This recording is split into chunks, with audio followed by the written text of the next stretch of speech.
Good evening, everyone. Welcome to our second segment this evening of the Fishing Channel Regional Fishing Report, where we're going to go to Ocean City with Big Bird. But before we do that, I just wanted to remind everybody, unfortunately, I don't have it on tonight because mine is dirty. Rock the Bay shirts and the Red Zone shirts are still on sale. You can find them and purchase them on thefishingchannel.net. for $39.99, and we do have women's shirts as well. Also want to remind everybody about TFC Plus. So we have some really great personalities on our show. We have Big Bird who's coming up. We have, who else we got? We had so many people. Captain Massa with Georgia, who's on later tonight, as TFC Plus correspondents. So TFC Plus, if you hit the join button when you go to our YouTube page, you will have tons of access to, every day we're uploading videos, tons of videos for our correspondents on TFC Plus, on tackle tips, boating tips from everybody, including myself and Grant as well. So make sure you join today. So we're going to pull in Big Bird and we're going to go to our 2-minute bite and see what's biting in Ocean City. Hi, Big Bird. How are you doing? Hey, guys. How you doing? Nice to see you. It's been a while. Oh, yeah. Wintertime's setting in around here, but you've seen some of the biggest and best fishing that's been around in a while, from big rockfish to state record toe tog, a lady caught. For sure. I saw that, and we did post that on our Fishing Channel Facebook page. And I also caught, I had the luxury of going on a charter boat in Ocean City recently where I caught and pulled in a really big one, was double hooked up. So that was fun. So yeah, there's some amazing side striped bass out there. Oh yeah. The guys, they've kind of gone back to the old school ways where they go out. I mean, they're only allowed to go out 3 miles, no more. And they're going out trolling. It's all the big schools that were up in New York and New Jersey. And they finally, I mean, they finally got the cold temperature, which has pushed the fish down to us. And a lot of them head down to, I mean, some come up our inlet, but a lot of them are heading into spawn within another month. So what's been biting for you? Have you been able to get on the water? I know it's been cold and you have so many other things going on, but what's going on in your fishing world? Well, I had the boys from Rumblefish make me up a new 3/8 ounce grub head with a short shank hook. And I was just lucky enough to go out and get a nice red drum and some small rockfish when the steering helm broke in my boat. So my boat was broke it's part of it. It's $1,000 a year. If you own a boat that everybody understands, it's $1,000 a year if it ain't one thing, it's or another. And Sean Flaherty, that won the Inshore Classic tournament with me, he donated his winnings to me to put a new trolling motor on my boat. So while my boat was broke down, we're working on putting my new trolling motor on. So I'm going to be one of them trolling motor guys, which the best thing about it is when you're toe tog or sheep's head fishing like that, you don't have to throw the anchor out every time. I'm going to be able to touch a button and be able to launch the anchor. I mean, be able to just stop the boat and sit right there. So it's going to make our fishing a lot better. I'm praying. For sure. I'm sure it's going to be a change for you. I had the pleasure of fishing with you. Thank you so much for that. And I know that you are very skilled at making sure using the engine just to avoid structure and things like that while you're fishing. So this is going to be a change up for you. How do you feel about that? Scared. Thanks for being No, I'm so, like you said, there's so many videos of me that people have done on television, how I control the boat and drive it in and out. And when you do hook up to a 30 or 40 incher and that fish runs out the other end of the boat, you got to back the boat through the bridge. Right. I was on Outdoors Delmarva when Captain Willie Dykes hooked into what we thought was a big rockfish. It turned out to be a big stingray, but I had to back the boat through on camera on that day. It's a trick, but now with the trolling motor, we'll see. I've got one of the. I didn't skimp on it. I got the best. I can push a button and launch it, and I can push a button and make it anchor. So that's all thanks to my buddy Sean. So. Oh wow. Well, thank you, Sean. Oh yeah. Well, we'll see. He just that man loves to fish. He bugs me every day. He just had hip surgery done, so he's trying to get himself better for this fishing season because we do love fishing tournaments. Him and I'll fish just about every tournament we can. Right on. Well, we are done with our 2-minute bite, and I want to continue the conversation briefly because we do have question of the evening, so Big Bird will choose the winner. But we have Roy Rig. There you go. So tell us, Big Bird, what kind of fish can you catch with the prize tonight? Oh, with the Roy Rig, I've caught everything. A buddy of mine, Phil Heck, just got back from Key West, Florida, and he was catching redfish. He hooked into a couple tarpon. Up here, it's from red drum, bluefish, rockfish, flounder. You name it, we've caught it on the Roy Rig. I mean, I put it out years ago just to help people out. It all started over a joke. Literally, it started over a joke of a buddy of mine that brought me a rubber tail, and I started working on different size heads. And at Bike Week one year in Florida, I got hooked up with a bunch of bass pros off of Lake Okeechobee, and they taught me that most of your fish, when they hit your rig, they hit the head. Mm-hmm. And it's always about presentation, how the presentation of that lure is. So I started short shanking 1 ounce heads, and I came across the proper weight with the proper size hook that makes that bait swim right, that makes it get hits. So, and that's why I've teamed up with the Rumble Fish Company around here, and they're making me more different weighted short shank hooks for well, like when I had you out, the water was running. There they are, right there. Yep. Can you tell us about what's going on in this picture? So from the small to the largest. From the smallest is the newest one that the Rumble Fish Company has made for me. The next, that is a 3/8. The one in the middle is a 1/2 ounce. Now see, all them hooks would be twice as long as what's in the picture. And the third one is my Roy Rig head. That's the head that I put on my Roy Rigs. Mm-hmm. And I made 1,000 of them the other day. And where I custom sharpen all my hooks, even that when I get these 3/8, if I put these in them, if I get to the point where I'm catching fish, then I'll put them on tomorrow. I'm not going to put nothing out there that I know doesn't work. Right on. Yeah. So can you share with us regarding the 3/8? When you're fishing, what are you fishing for with the 3/8, right? And what kind of technique do you suggest during this time of year because it's cold, and what kind of bodies of water would it work best in? Okay, with the new 3/8 ounce head, in the wintertime like this, the fish have such a light bite. You don't even feel the bump sometimes. It's just like the lure stops moving. So where you're throwing, and you'll throw it right up into the rock piles and kind of just slowly bounce it out. And that's when you'll find your red drum or your trout when it gets just a little farther off from the rock pile. And you're keeping your line tight enough so you can feel it swimming, but not really reeling it in and just giving it a slight tap. Mm-hmm. Like I say, with the water temperature being in the 40s now, the fish have gone. The inshore fish have they're just cold, and they're waiting for something kind of dead to float by or just barely moving, and they just grab a hold of it. They don't really hit it. And you feel weight on your line. Go ahead and try to set your hook. You're either just pulling it up off the bottom or you're setting the hook into a fish. Mm-hmm. For sure. How are you setting your drag?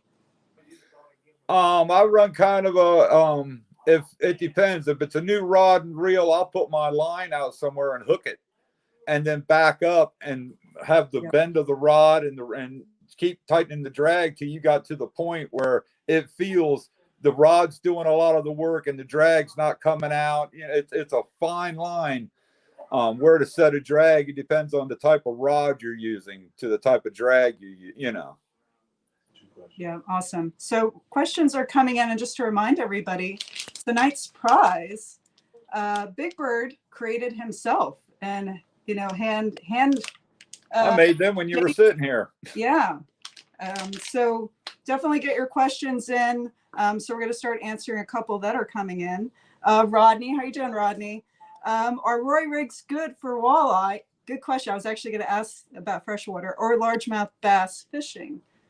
If you have the right depth and you have the right current, the Roy rig is a very heavier head, where you need at least 7 to 8 foot of water, maybe 6 foot of water, and a good current. If you don't have them things, I would suggest going with a lighter head. That's why I'm coming out with these other ones, to be put out there. I got the lighter, I got the half, and like where you're at, whatever the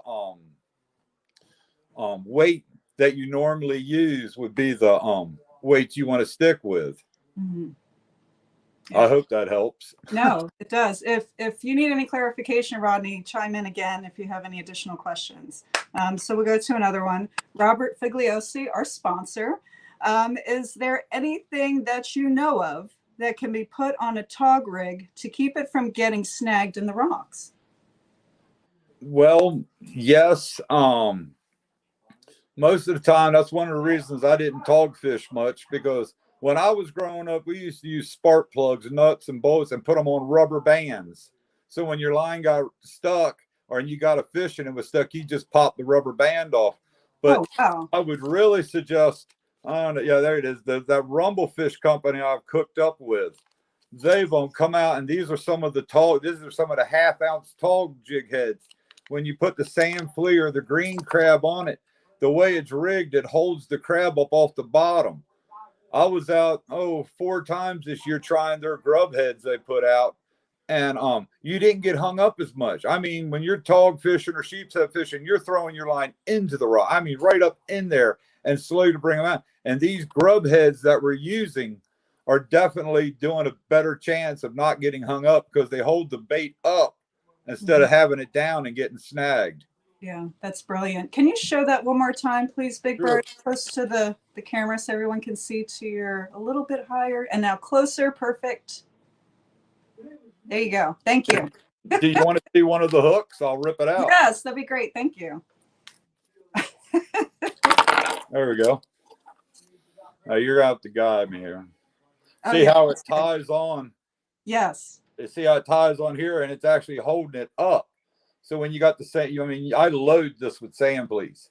Load the hook right up with sand fleas, and then it sits, you're just letting it bounce out, and you don't get hung up as much. Right.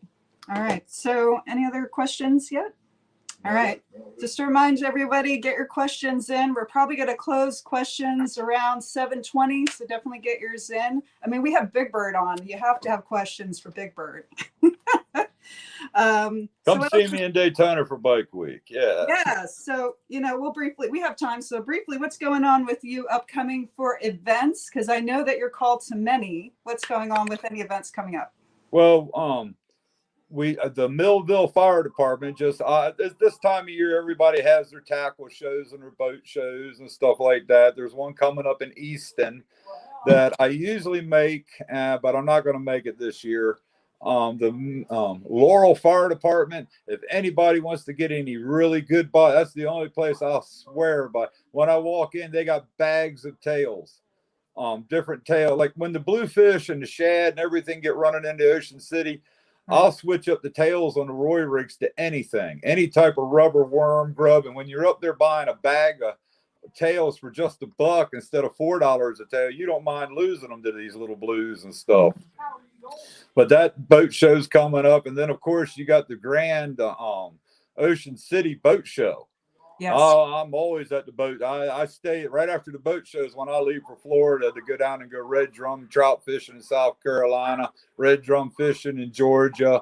I do Bike Week, and then I go out bass fishing in Georgia, where you shoot more snakes than you catch fish, but it's still you're stepping back in time. You're in the middle of Valdalia onions and pecan trees. But the boat show in Ocean City is a grand. I mean, it's a big event. It's like the opening part of Ocean City. So, and The Route 9, I forgot to tell you, the Route 90 bridge is still hitting very good with rockfish. Rockfish, or anybody wants to just take a kid out on one of these nice 50-degree days we've been having, and shoot over the Route 90 bridge with some light tackle and some Roy rigs or some little or lighter stuff, and you'll catch fish. It's Is more that fun where to the watch the kids. kayakers? Is that where the kayakers that were using the Roy rigs that posted on your page recently? Is that where they were? Yes. Yeah. Yep. Well, they go there. They go now for kayakers. I always suggest going to the Verrazano Bridge because the ramp's right next to the bridge.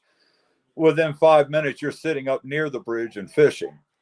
Route 90, you've got a little bit of a paddle. The boys with the kayak shop in Ocean City, they're trying to get me in one bad, but I ain't figuring out how I'm going to get up because my legs are so bad. So. That's true. Yes. Oh well. The kayaks are difficult to get in and out of, even for me. But when you do, please share with us because I'll take a video. It'll be hilarious. I'm sure. I'm so used to I bulkheaded for 10 years around Ocean City. I could jump overboard and be back up and you never quit working just because you were wet. I mean, you worked harder. For sure. I want to get back to the jig heads, but we do have questions coming in. So I want to make sure that we get our questions in so everyone has an equal opportunity to win tonight's prize. So Shore Sharp, Big Bird, do you flounder fish down the Eastern Shore, Virginia? I love Virginia in the spring. And I'm going to mess this up. I'm really bad with this. Watcha Creek. Watch Prig. Thank you. A few times a year. So he fishes that area a few times a year. Well, he's a very smart man because the flounder fishing down there is incredible. I've got friends of mine that do it. They keep inviting me, but I'm always working on the farm or something. One of these days I'm going to take them up on it. But no, I haven't been flounder fishing down there yet. But I have seen the results. And yes, it's a very good fishery. So do you think your new jig head might work in that area? Yes. Yes. To me, it's all about presentation. Those professional bass fishermen beat that into my head. Presentation. They just kept preaching it. And with a shorter shank hook, when you're artificial fishing, it gives the tail more motion. I mean, it's not a big hunk of hook back there. It's just a lot of motion. But with a shorter shank hook means you've got to set the hook quicker because you're just going to get a bite. They're going to feel it and they're going to spit it back out. Yes, I think that was my problem too when we were fishing together. Lesson learned. And your drag. Lesson learned. So we have. I wonder why all them fish are pulling off so much line on your rod. I'm like, wait a minute, what is their drag set? Okay. Yeah, lesson learned. It was great. It was still great. I really enjoyed going fishing with you. Thank you so much. Matt Hartman, I want to get into more specs this year in Ocean City. Any trips for weeding through the rockfish? ? Weeding through the rockfish. The thing that I find about the speckled trout is that's why, and this is another main reason I came out with the shorter shank hook that the Rumblefish boys did for me. I'm so appreciative to those guys. Is that you'll find that the speckled trout are closer to the rock pile. Like when I speckled trout fish, I'm casting towards the south jetty, the north jetty, around the rock piles, or back in the marshes behind Acetig. The Roy rig heads is too heavy because the closer you keep it to that marsh, the more speckle you're going to get. The rockfish are out from it a little bit. I mean a little bit. I mean a couple foot from the territory that the speckled trout would be to where the rockfish are. It's a slight territory thing. Yeah, for sure. Great question, Matt. Sean Fedwick, how deep are the stripers by Route 90? Does the tide make a difference? The tide part is really important. As long, my worst, and you were when we went fishing with you guys, when that tide ebbed out, that's when I said, let's make a decision to do something. You want moving water. You want that water to be moving in or out. Right. I up by 90 bridge, I do like an outgoing tide more. I mean, right at the beginning of it, from the beginning of the out tide to it's going out a little bit. But I've done just as good on an incoming tide, a good incoming tide where that water's moving around in pillars, and you want to cast as close as you can to the pillars. It might look 10 foot across on the top, but halfway down, you can get up near it and look, and it gets real narrow. And then fish all hang out in them pillars down there. And you got to keep your line. I mean, bring it right. Well, you remember when we were up there, I would cast right up next to it. I was even landed it on top of it and twitch it off and let it drop right next to it. And then fish were in there. For sure. Great tips. Thank you, Big Bird. Do we have any other questions? Let's see. We're going to make people catch more fish.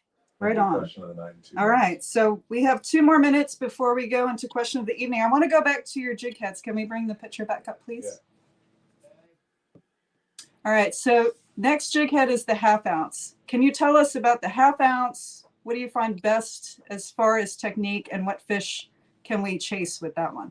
Well, it's like I was saying, it's all in the current. When your current's running really hard, I stick with the Roy rig head. When it slows down, even up by 50 bridge, when it slows down and starts to ebb out, that's when I'll drop down to the 1/2 or casting up by the rock pile. If the current's really running alongside the rock, you got to have a heavier one, because we're doing what we call dead drifting. We're throwing it up there upstream, and as it slowly goes back, and you're just jigging it up and popping it up off the bottom, you're trying to keep it as close to the bottom without getting it hung up. And with the shorter shank hook and stuff, you can keep the hook kind of buried into the rubber.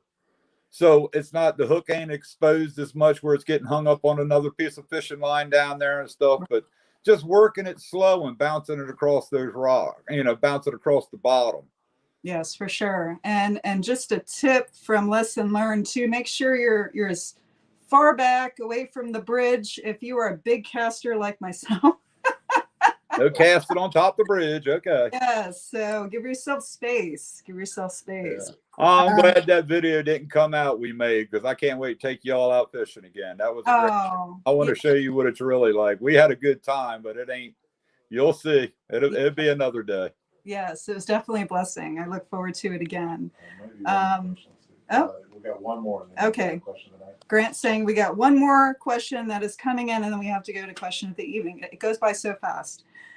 So Jake Evans, what pound line are you using for casting the big rock by the bridge? Also braid or mono? I'm a Power Pro. I do like Power Pro line braid. When I'm casting just the Roy rig by the 50 bridge, I use 30-pound test. And, but that's in 8 to 10 foot to 6 foot of water up to 3 foot. That's when I'm using 30-pound test. It makes a smooth cast. And I use, from the Power Pro line, I go to a 30-pound monofilament.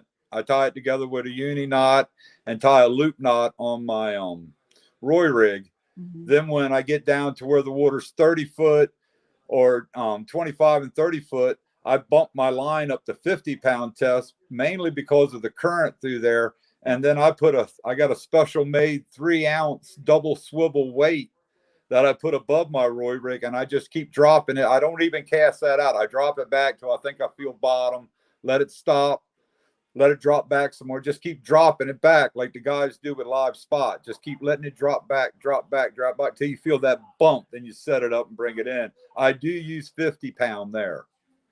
All right. Great tips from the pro. We have a legend on this show, and I'm so grateful that we're able to have you and get these amazing tips. Thank you so much, Big Bird. So we're going to go into question of the night.